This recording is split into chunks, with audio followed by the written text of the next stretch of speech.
Qu'allez-vous faire de votre vie? Votre vie prépare votre éternité. Ma vie prépare mon éternité. Qu'ai-je donc à faire à me lamenter?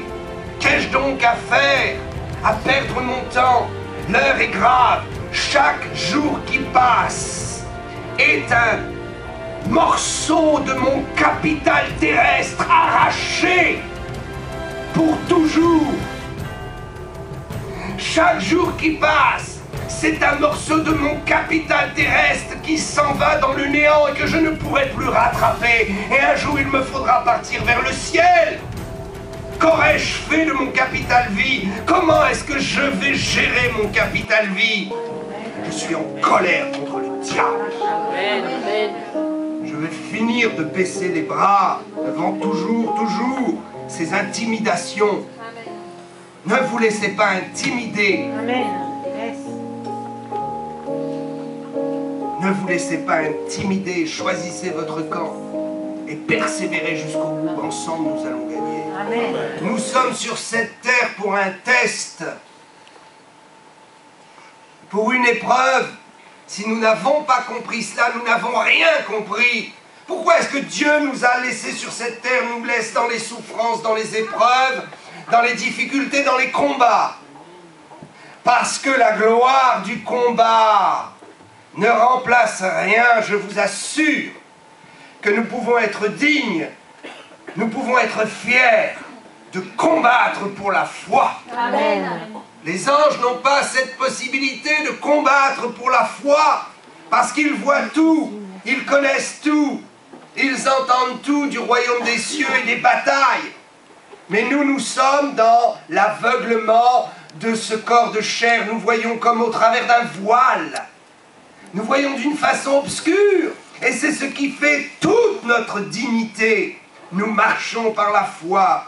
Dans 1 Pierre, chapitre 1, verset 6. C'est ce qui fait votre joie. Qu'est-ce qui fait la joie du chrétien? La joie du chrétien,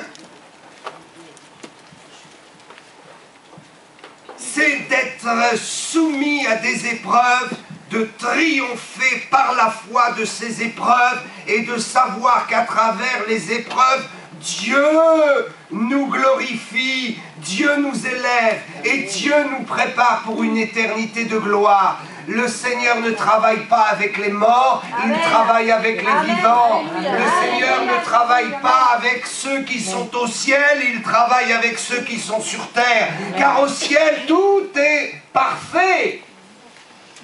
Pensez-vous qu'au ciel, le Seigneur pourra avoir un moyen de vous rendre meilleur, de rendre votre âme plus belle, d'éprouver comme on éprouve au feu, d'éprouver votre âme afin d'en faire ressortir le meilleur. C'est sur terre que ça se passe.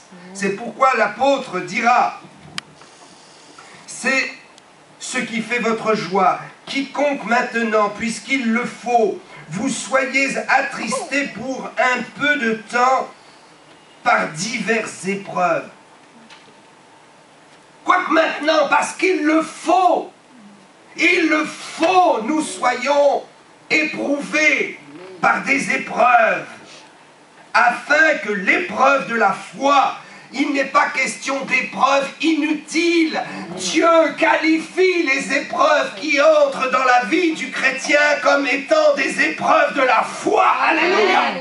Ce ne sont pas les épreuves que le monde traverse, ce ne sont pas les épreuves que les païens traversent, ce ne sont pas des épreuves comparables à notre vie passée, ce ne sont pas des épreuves qui ne mènent à rien, ce ne sont pas des épreuves sans but, ce ne sont pas des épreuves sans gloire, ce sont les épreuves qui conduisent à la foi, les épreuves que Dieu qualifie des épreuves de foi. Alléluia. Amen.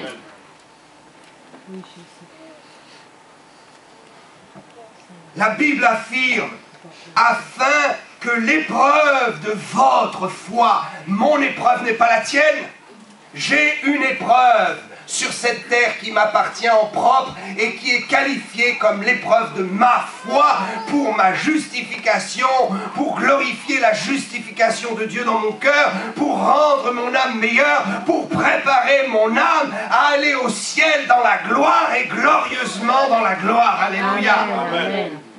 Mon épreuve n'est pas la tienne et ton épreuve n'est pas la mienne. Je ne suis pas là pour souffrir de ton épreuve.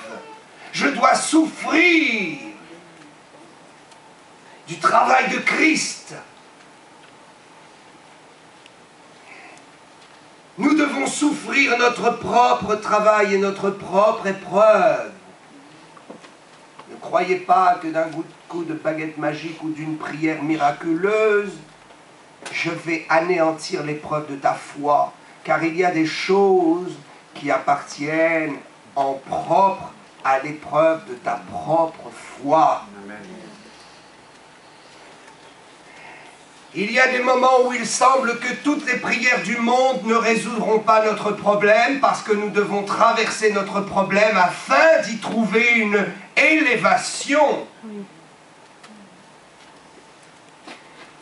Afin que l'épreuve de votre foi, plus précieuse que l'or périssable, oh mon Dieu, les épreuves de ma foi, les épreuves qui me concernent, les épreuves que tu envoies afin que je devienne meilleur, que je comprenne ton royaume, que je comprenne ta justice, que je comprenne à mieux t'aimer, que je me rapproche de toi, ces épreuves qui sont glorieuses pour mon âme, vont rendre mon âme belle, étincelante.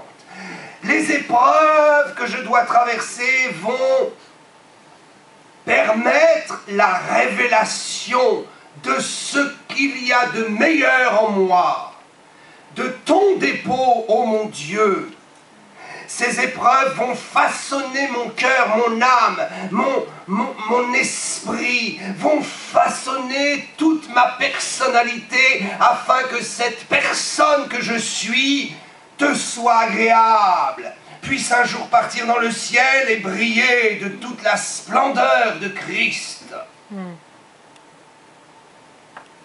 On prend les matériaux de ce monde, on les extrait, on va dans les carrières, on extrait, et puis on fait passer par le feu les matériaux afin que l'or seul en ressort. Il y a un mélange de bon et de mauvais qui doit être sélectionné. Il y a une épreuve qui va séparer ce qui est bon de ce qui est mauvais. Il y a une épreuve qui va révéler la gloire que Dieu a mis en toi. Non, tu n'es pas destiné au gouffre. Non, tu n'es pas destiné à la mort. Non, tu n'es pas destiné à être inutile. Non, tu n'es pas destiné à être un moins que rien. Non, tu n'es pas destiné à peu de valeur. Dieu a mis en toi et moi de la valeur.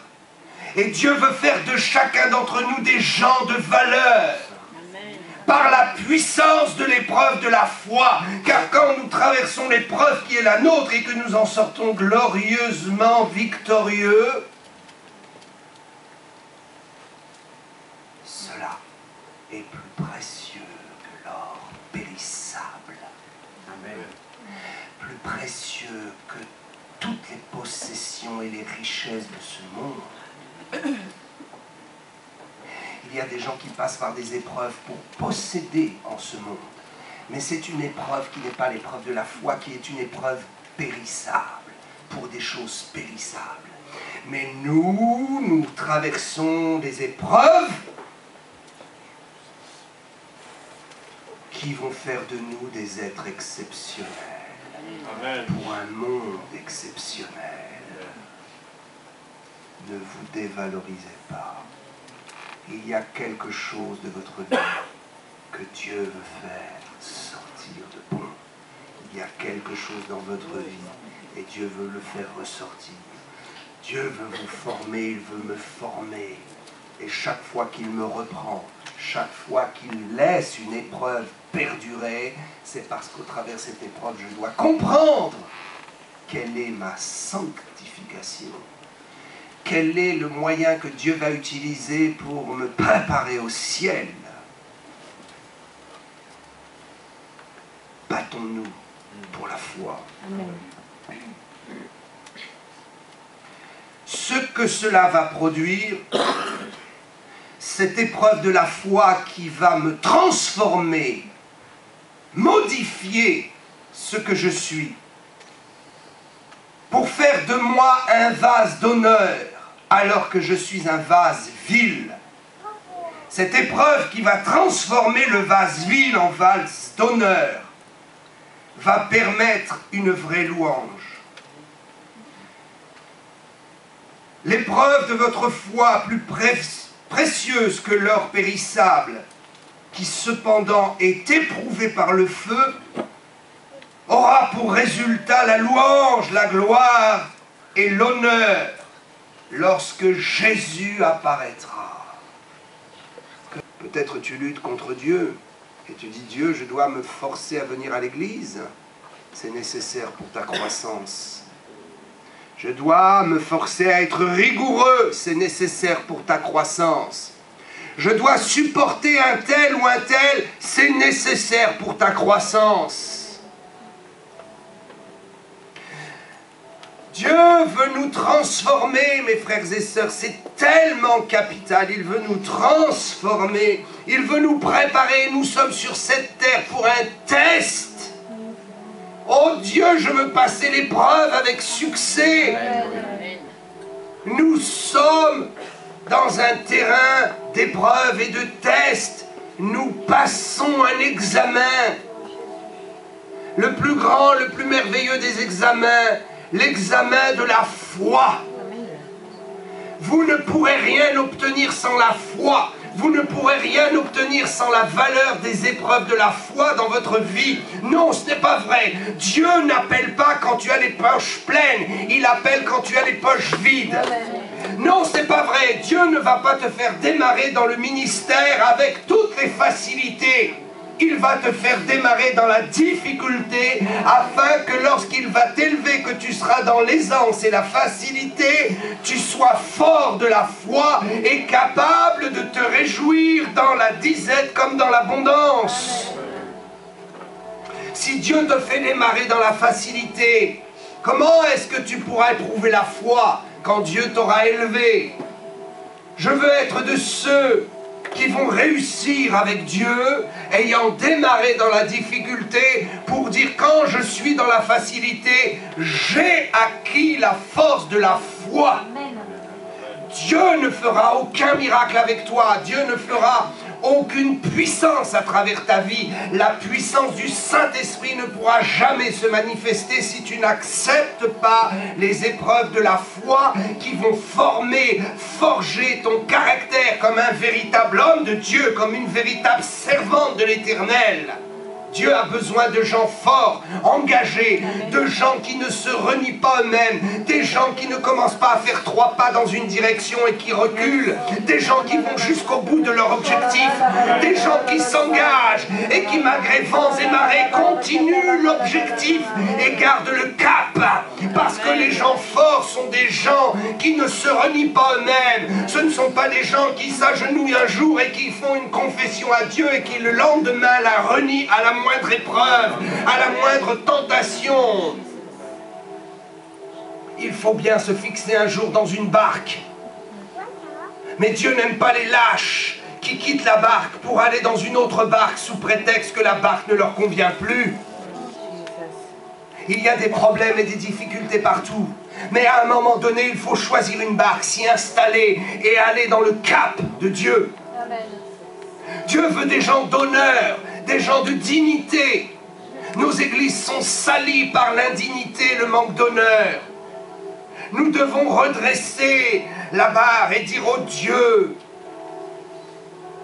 je serai pour toi un soldat qui ne désertera pas les rangs. Amen. Il n'y a pas de soldat glorieux, victorieux, digne de l'armée qui les a enrôlés, qui n'aille jusqu'au bout du combat. Les lâches sont fusillés sur le champ de bataille. Les lâches n'obtiennent pas le butin, et le butin n'est pas préparé pour ceux qui ont fui. Le butin est partagé avec ceux qui ont vaincu. Amen. Or, pour vaincre, il faut aller jusqu'au bout. Qu'allez-vous faire de votre vie?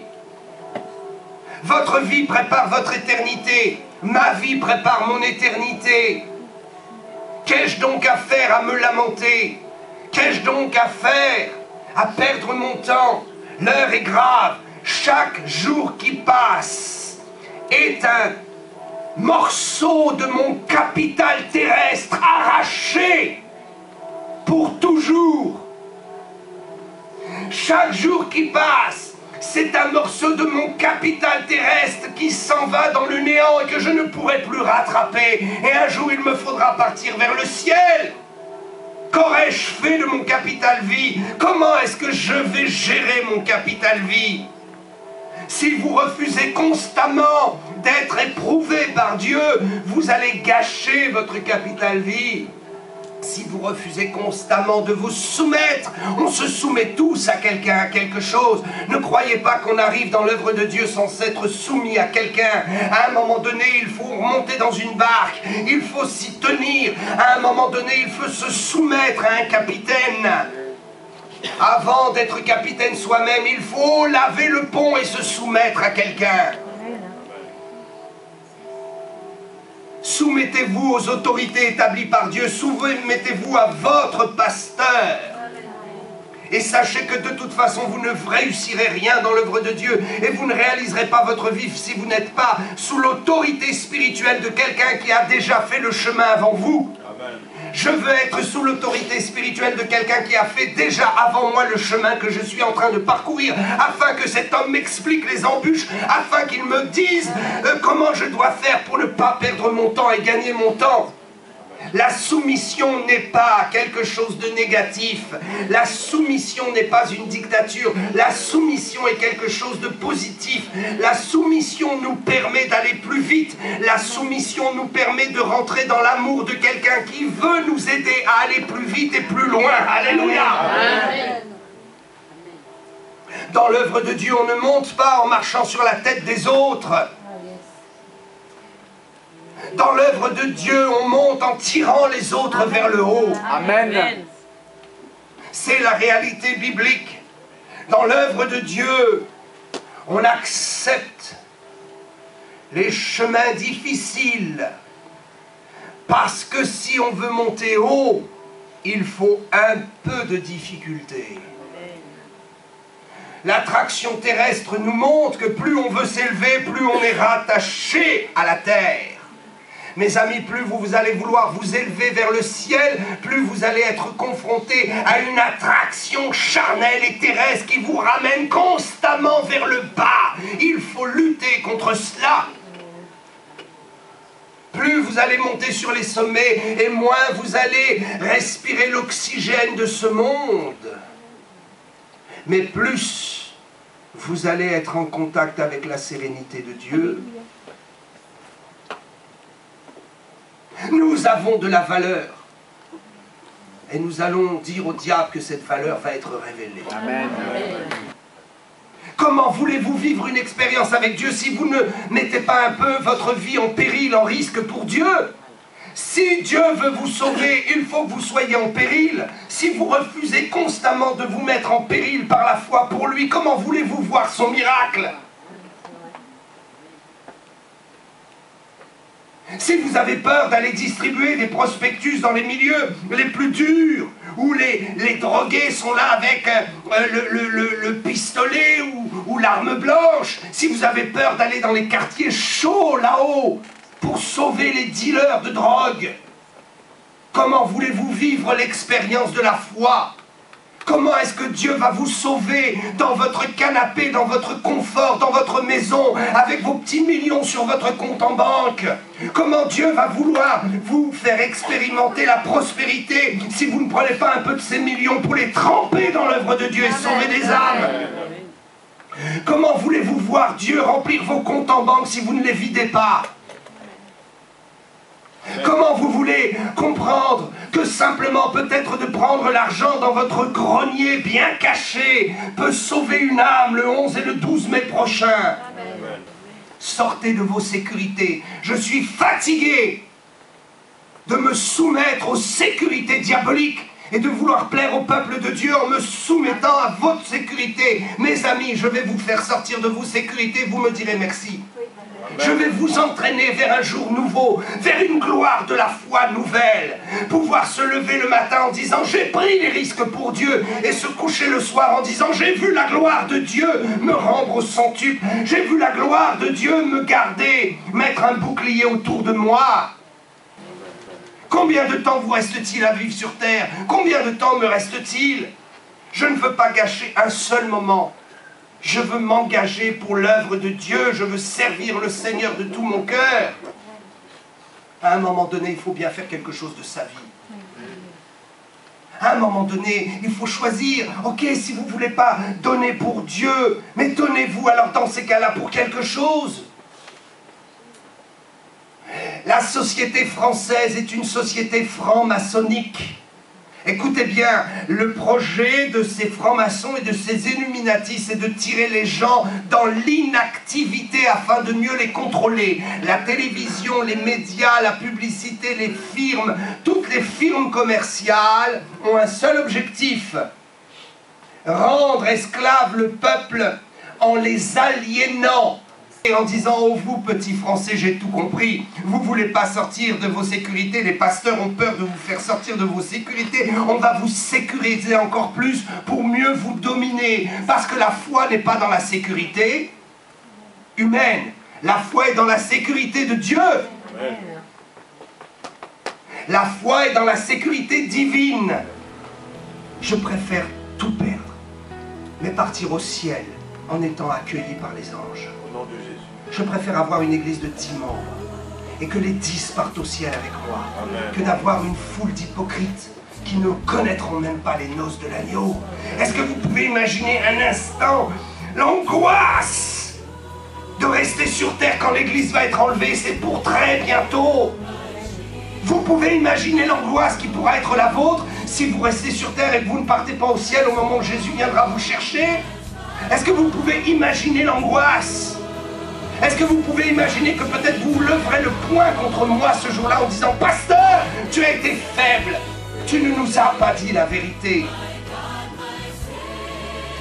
Le Seigneur m'a dit « Je vais te saisir comme un prophète. Prépare-toi. » Préparez-vous, les temps vont changer. La saison est en train de changer.